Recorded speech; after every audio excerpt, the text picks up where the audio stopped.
जंगलમાં રહજે આમ आदिवासी जंगल रखवाला रे।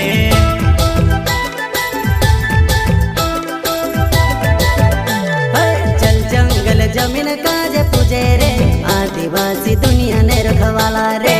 बाप देव खतरी काजे पूजे रे आदिवासी सबसे निराला रे।